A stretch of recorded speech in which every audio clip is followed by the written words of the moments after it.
Eu quero ler um salmo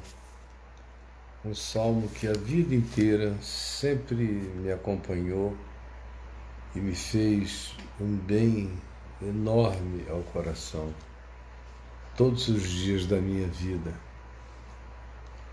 E eu posso dizer todos os dias da minha vida, porque eu fiquei apenas 18 anos da minha vida sem ler este salmo para mim. Desde então, ele é meu e eu o leio para mim e recebo dele os milhões de benefícios que ele já me trouxe em épocas, em circunstâncias, em dores, em dramas distintos da minha vida, nos quais ele teve a sua aplicação extraordinária e me fez um bem enorme. Então é o Salmo 142. Não é no Face do Braulio, é no Instagram do Braulio. Ele está aqui comigo, ele tem um Instagram, Braulio Nápoles, é lá que você fala com ele. É o Salmo 142, um salmo de Davi, uma oração que ele fez quando estava na caverna, fugido, escondido dos inimigos de Saul, que queria destruí-lo, acabar com ele, dar cabo da existência dele. Davi passou um pedaço de vida, mais de uma década, escondido nas cavernas, nos antros da terra, fugindo da morte. Ou era o rei Saul com inveja, com ciúme, achando que Davi tinha se tornado estrela em Israel, uma estrela maior do que ele, e que isso lhe tinha subido a cabeça. Então Saul, surtado, narcisístico, hipocondríaco, paranoico, resolveu matar Davi, que era genro dele, e ficou tentando fazer isso, aniquilar Davi, que era o seu principal general. Mas o ciúme, a inveja, a sensação de ter ficado diminuído pela grandeza do outro, fez com que o coração dele se enchesse de todas as vontades e os humores destrutivos em relação ao seu general, ao seu ministro da guerra, ao ministro das relações exteriores, por assim dizer, que era Davi. E o ódio cresceu tanto, o ciúme, a insegurança no coração do rei, que ele passou a perseguir Davi e Davi fugia dele mais do que de qualquer outro inimigo, do que, por exemplo, dos filisteus. Enquanto Saul viveu, ninguém foi mais perigoso a Davi e odiou mais do que o próprio rei, para quem ele, teoricamente, trabalhava, servia e ajudava.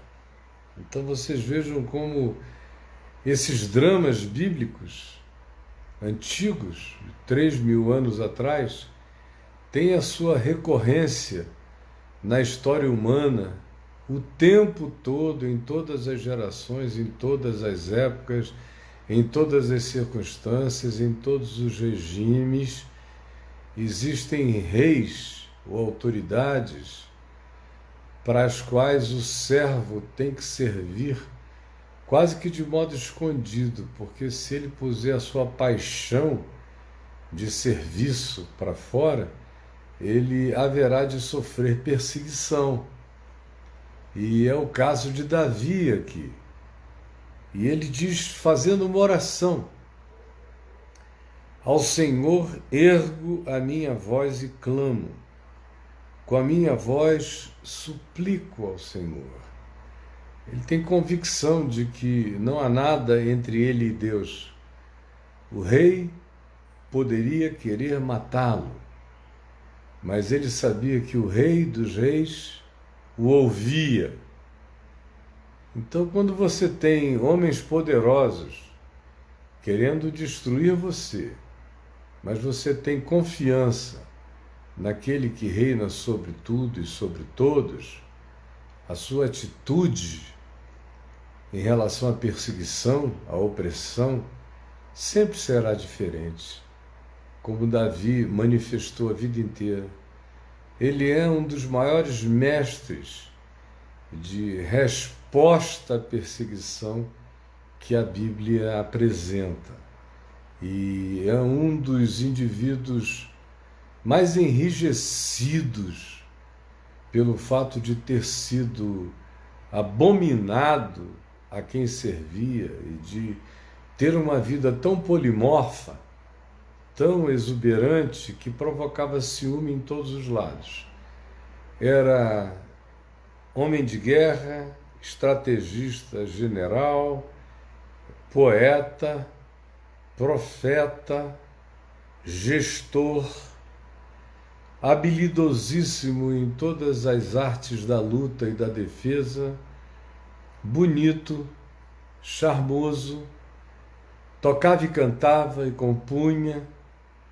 Então, para o rei Saul, que se comparava com ele, dizia: como é que eu vou alcançar?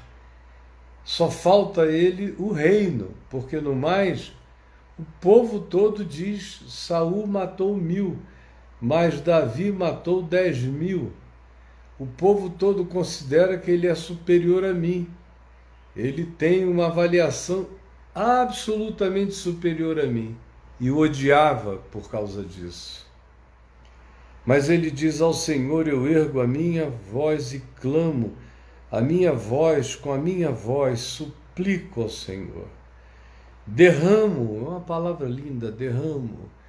É como um vaso que você vira e deixa o unguento precioso, o perfume se esparramar. Derramo perante ele a minha dor, meu sofrimento, a minha angústia, a injustiça que eu sofro. À sua presença exponho a minha tribulação, apresento diante dele a injustiça que me circunda, que me oprime, que me devasta e que é tão perversa, que é tão injusta, que é tão pessoal, que é tão sem base.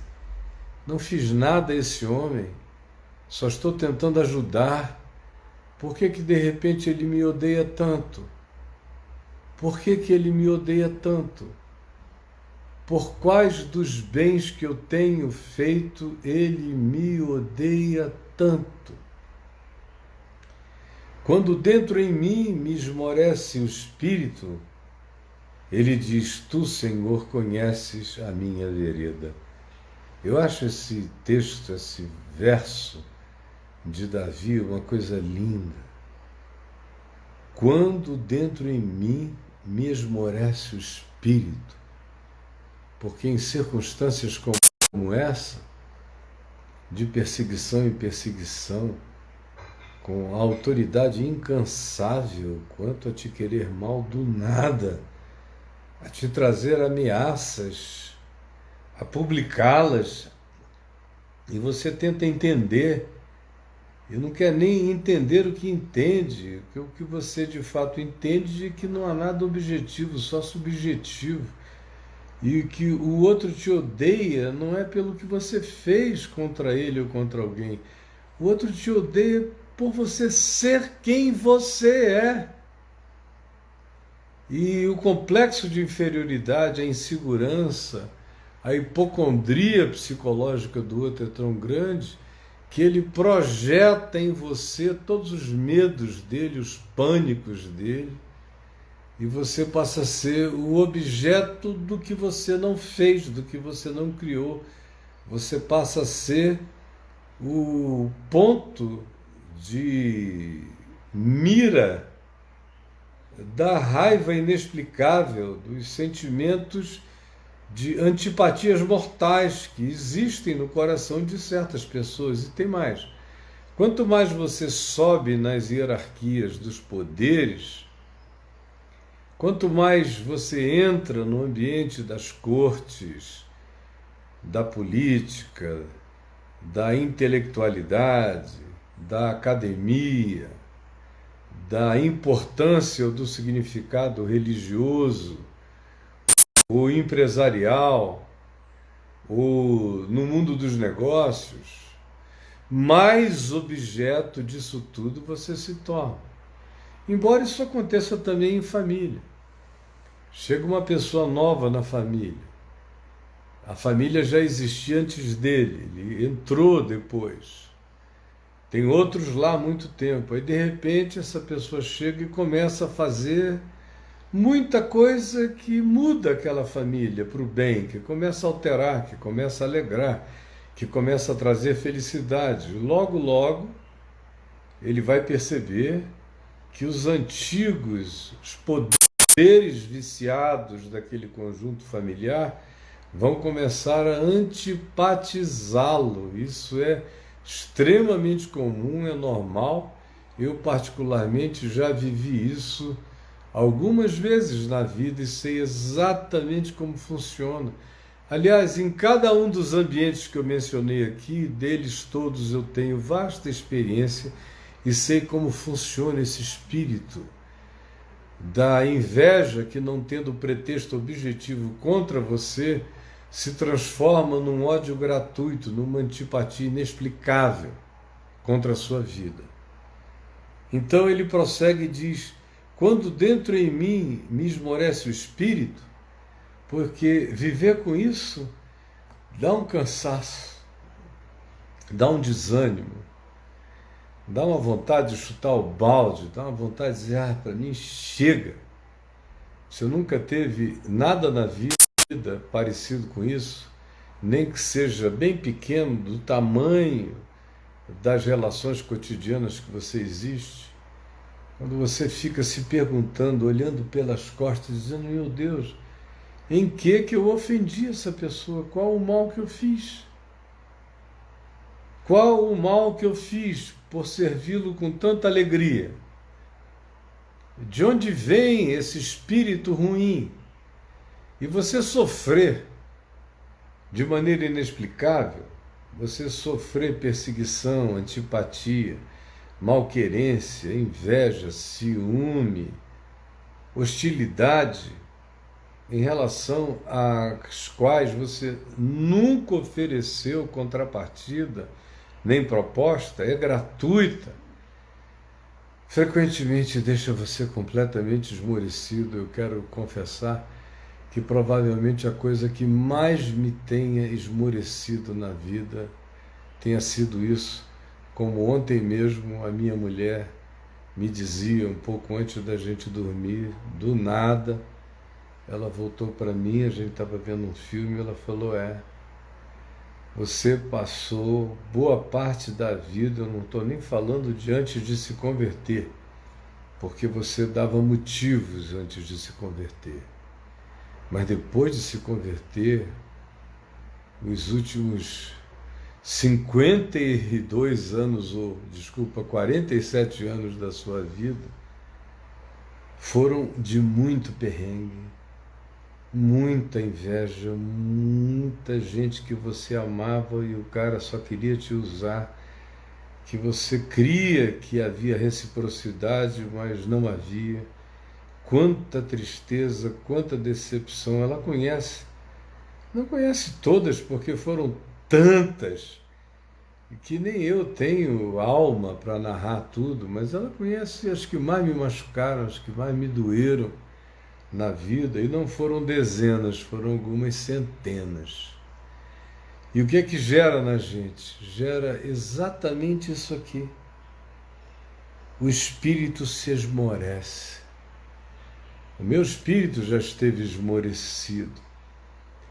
Eu tive o espírito fortemente esmorecido em 2 ou 3 ocasiões. Uma delas foi por volta de 86, quando num ano só, 2, 3 amigos muito queridos inexplicável, louca, ensandecidamente aprontaram contra mim aquilo que me chocou até eu não poder entender. 2 deles depois tiveram a honestidade de me explicar o que tinha acontecido com eles, mas tem um outro que disse que eu iria carregar essa angústia o resto da vida, porque ele não iria me contar. Na realidade, ele voltou e disse: você não fez nada, quem fez fui eu, mas eu joguei na tua conta, na presença da minha mulher e dos meus filhos, tudo que eu fiz, e eles não podem saber que eu fiz, porque se eles souberem, eles me deixam, a minha mulher me abandona. Então, é uma conta que você vai ter que carregar na minha casa para o resto da sua vida. Aí, gente, dá um esmorecimento no espírito que não tem tamanho. Você passa a carregar o que não é teu, atribuído a você, por caprichos, por subjetividades, por doenças da personalidade, da fragilidade de almas narcisísticas que não suportam enfrentar ou ficar do lado de ninguém que elas julguem que a elas seja superior, como Saul julgava que em relação a ele Davi fosse extremamente superior. Aí quando vem essa história, e Davi começa a fugir, de gruta em gruta, de caverna em caverna, 1 ano, 2 anos, 3 anos, 5 anos, 7 anos, 8 anos, 9 anos, 10 anos, 12 anos, vão nascendo filhos a ele no meio dessa peregrinação, e toda vez que ele pensava que o rei tinha se acalmado, porque tinha 1 mês de silêncio, 2 meses, sem nenhuma perseguição, lá vinha o tropel dos cavalos da morte do rei, descobrindo onde ele estava e vindo contra ele. É um fardo insuportável. Vocês sabem que cansa demais. E ele diz: quando dentro em mim, nessas horas, nesses tempos, me esmorece o espírito, então tu conheces a minha vereda. Isso é que é lindo. Quando meu coração entra nesse estado de esmorecimento, de desistência, de falência, de cansaço, nessa hora, mais do que em qualquer hora, tu conheces as minhas veredas. Tu acompanhas o que está acontecendo. É quando ele diz: tu me conheces a minha vereda, mas na realidade o que ele está dizendo é que nessas horas Deus nunca esteve tão próximo dele, tão íntimo dos detalhes do caminho dele, das pedras no caminho. Ele conhece, ele se solidariza, ele anda junto, ele é o Paráclito, como Jesus disse acerca do Espírito Santo: é aquele que caminha contigo, é aquele que caminha ao lado. Eis que eu estou convosco todos os dias. É o Paráclito, é o caminhante que conhece a minha vereda, que anda comigo. Então, quanto mais atribulado, mais verdadeiramente autoexposto eu me torno diante de Deus e de mim mesmo. Porque a tribulação me revela quem eu sou, a tribulação mostra o meu coração, a tribulação mostra o que eu carrego na alma. Não é o afago, não é o tempo dos prazeres, nem dos privilégios, nem das bonanças que mostra quem eu sou. É a tribulação que bota para fora de mim quem eu sou, dando a impressão de que Deus está me conhecendo, mas na realidade, eu sou um flagrante diante de Deus. A tribulação faz com que eu mesmo saiba o que está dentro de mim e que de outra feita fica oculto em mim nos tempos das brisas e das facilidades.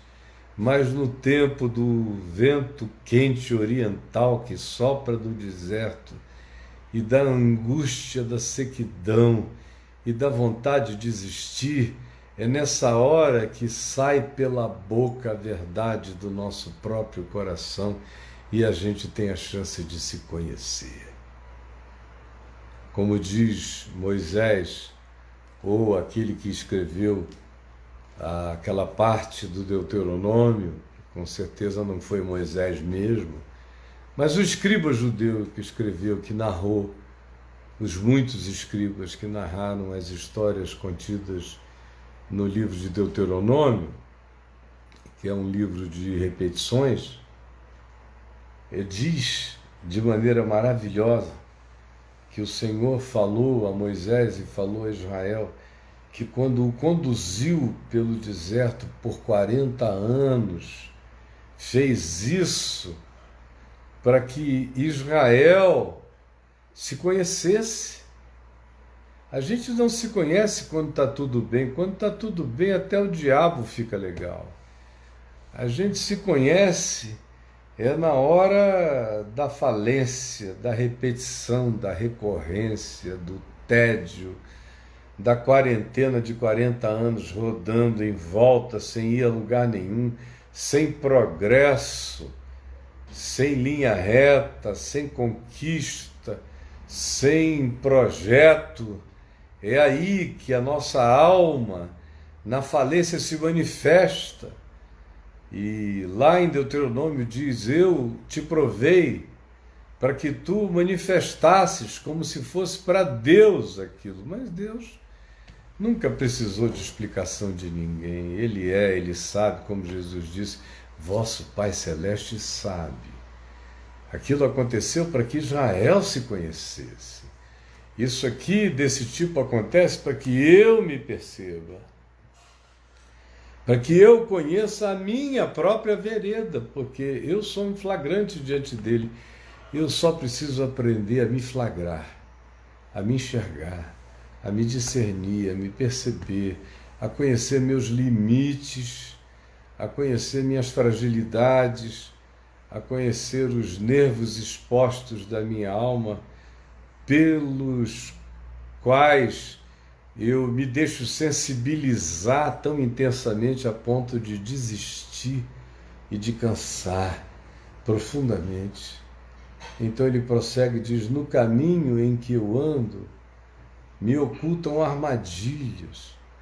É uma experiência que muitos de nós já tivemos, de que jogam casca de banana, dizem coisas só para ver o que você diz em resposta, advogam teses nas quais eles não creem, mas sabem que você crê, só para você concordar e depois eles te pegarem dizendo: você concorda e você falou isto. Há muita insinceridade à nossa volta, para todo lado. Acontece até no casamento, eu vejo o tempo todo maridos botando casca de banana para a mulher colocando para o marido, para pegar o cara numa incoerência, numa incongruência. No caminho em que ando me ocultam armadilhas. Olha, Senhor, à minha direita, aqui, vê, pois entre os que são meus amigos, que supostamente estão à minha direita, são os mais chegados, conforme uma expressão da antiguidade, o colocar à direita era colocar os mais chegados, os mais honrados, os mais críveis. Olha à minha direita e vê, pois não há quem me reconheça.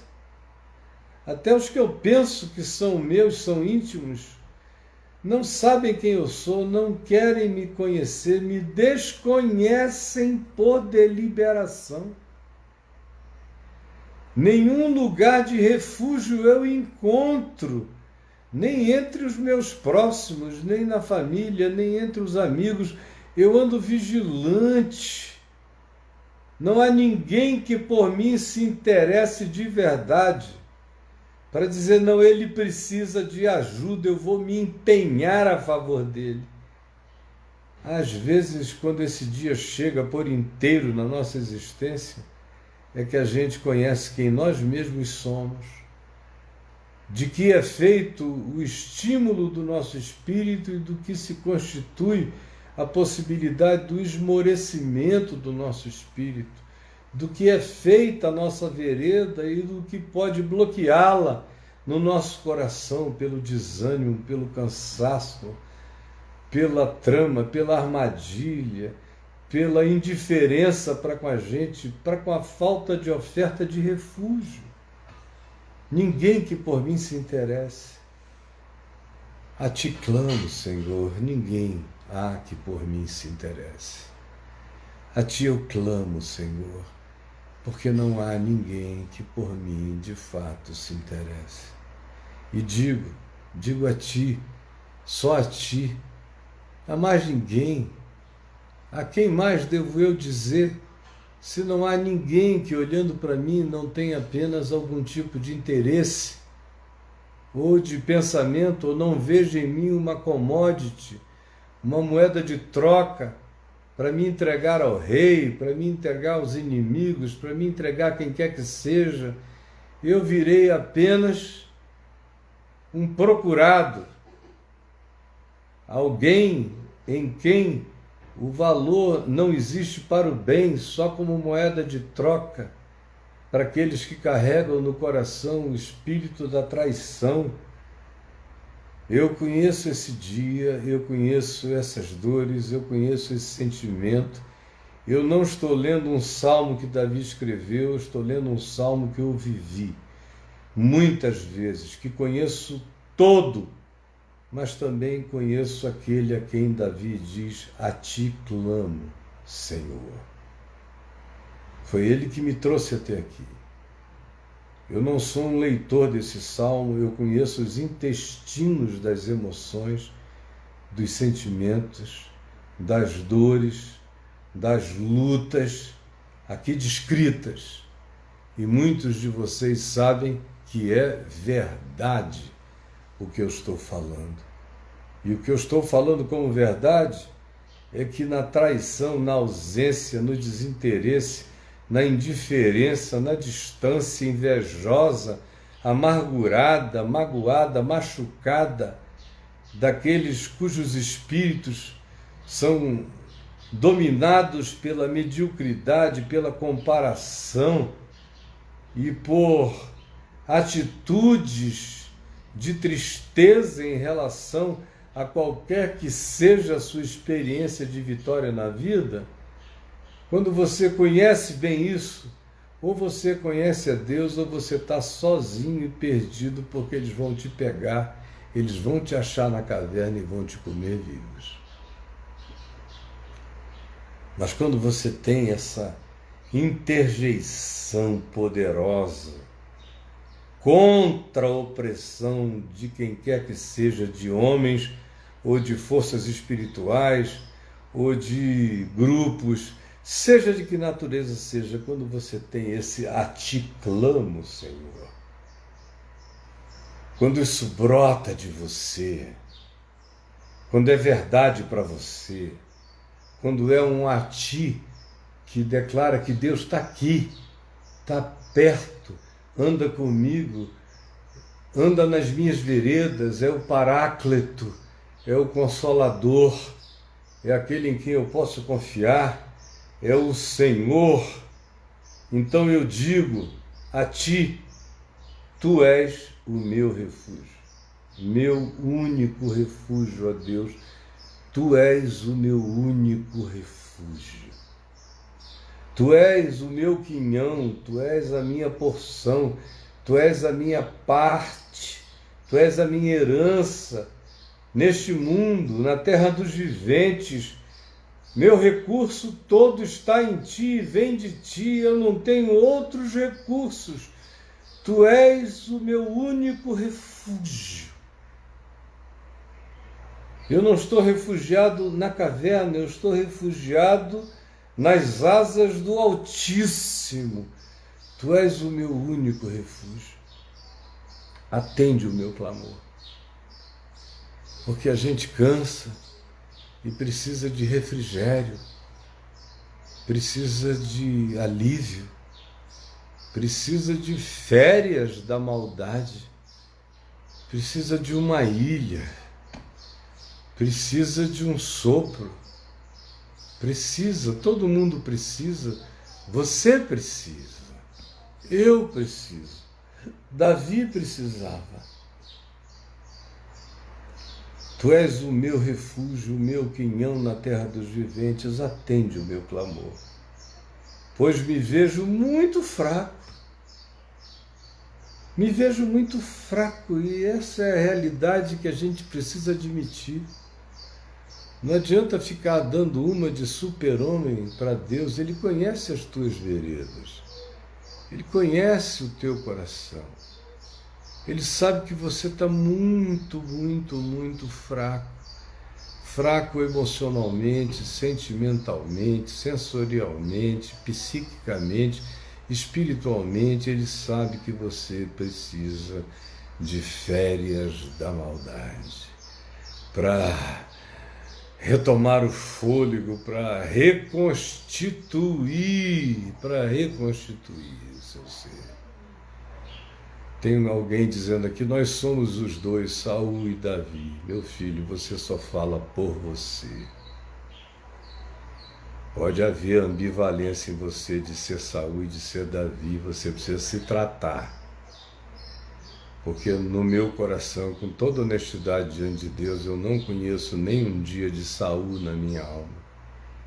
Sem nenhuma jactância, com todo quebrantamento, eu nunca andei perseguindo ninguém, tramando contra ninguém, botando laço para ninguém, desejando a queda de ninguém, torcendo contra ninguém. Agora você que disse em nós existe Saul e Davi, está precisando de tratamento. Você precisa passar por Romanos 7, porque tem um Saul vivo e perverso em você e um Davi que nas horas de auto-vitimização se esconde. Mas essa não é a saúde humana, essa é a sua doença, essa é a sua dor, precisando de ajuda e tratamento.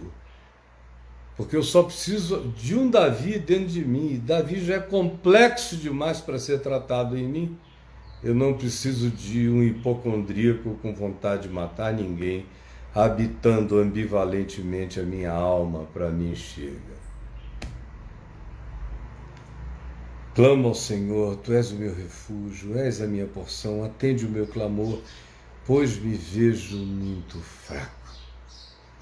Essa capacidade de se ver fraco, de se apresentar a Deus dizendo, os outros podem até pensar que eu aguento tudo, mas Tu sabes que eu tenho os meus limites. Eu posso ter uma rigidez mais desenvolvida do que a da maioria, mas Tu sabes que chegam e existem horas nas quais o meu cansaço é tão grande, a vontade de desistir, a fraqueza é enorme, que o meu sentido de ser se enfraquece. Por isso ele diz, eu me sinto. Mais do que eu estou, ele apela para a emoção, para a sensação, porque é na sensação que a gente se fragiliza. Enquanto a gente anda pela fé, a gente se mantém firme, porque a fé não depende de emoção, de sensação, de circunstância, de adesão, de validação. Mas se a gente mergulha em algum nível, por menor que seja, de autopiedade, de autovitimização, de coitadismo, então a fraqueza na qual nós somos fortalecidos pela fé, agora dá lugar àquela vontade de desistir, de desanimar, porque é uma fraqueza adubada pelo sentimento, pela sensação. E a fé não é a sensação das coisas que se esperam ou a sensação dos fatos que se não veem. A fé é certeza, mesmo contra os fatos que se veem, mesmo contra as coisas que nós vemos e que aparecem diante de nós. Mas quando você mergulha no me sinto fraco, então a fraqueza é de uma profundidade incomensurável. No entanto, é melhor a fraqueza confessada do que a tentativa de camuflar a nossa fragilidade até diante de Deus. Tem gente que tenta camuflar a sua fragilidade até diante de Deus. Eu conheço tanta gente que o cara vem, eu sei como ele está por um fio. Mas se você pedir para ele fazer uma oração, parece que ele é o arcanjo Miguel. Ó Deus, tu és o nosso Deus poderoso. Ele muda de voz, imposta, cria um personagem poderoso, valoroso e assim vai. Quando a única melhor saída que eu tenho é essa, de, na minha emoção fragilizada, chorar e dizer: Deus, fortalece a minha fé, porque as minhas emoções chegaram a um limite. Eu estou cansado e sem alternativa pessoal. Fortalece-me, Senhor.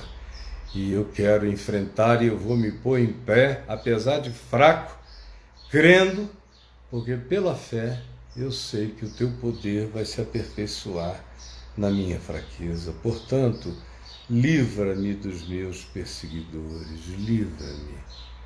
livra-me, afasta-os de mim, silencia-os, salva-me de ter que viver sob a perseguição, a maledicência, o ódio, a raiva, a inveja, o ciúme de todo esse pessoal. Salva-me, dá-me férias da maldade deles, livra-me dos meus perseguidores, porque eles são muito mais fortes do que eu, com certeza, muito mais fortes do que eu sozinho não encaro, sem ti eu não vou a lugar nenhum, me fortalece, ó Deus. Tira minha alma dessa quarentena, desse cárcere, desse cerco, desse estado de sítio, porque eu vivo em estado de sitiamento, de gente olhando o tempo todo, querendo encontrar uma oportunidade para me derrubar. Tira minha alma do cárcere, da prisão, da angústia, da fraqueza, da depressão, do esmorecimento de espírito, dessa angústia impotente. Me tira desse lugar, fortalece o meu ser, para que eu dê graças ao teu nome, para que, cheio da tua alegria, do teu espírito, da tua fé, eu dê muitas graças ao teu nome.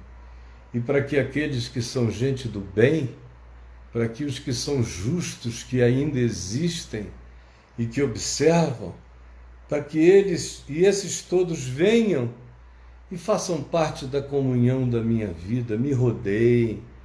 Eu ando rodeado de inimigos, me envia amigos, Senhor. Amigos que me rodeiem, amigos que me abençoem, amigos que se importem, se interessam pela minha vida. Envia-me esses. Ah, como vai ser bom!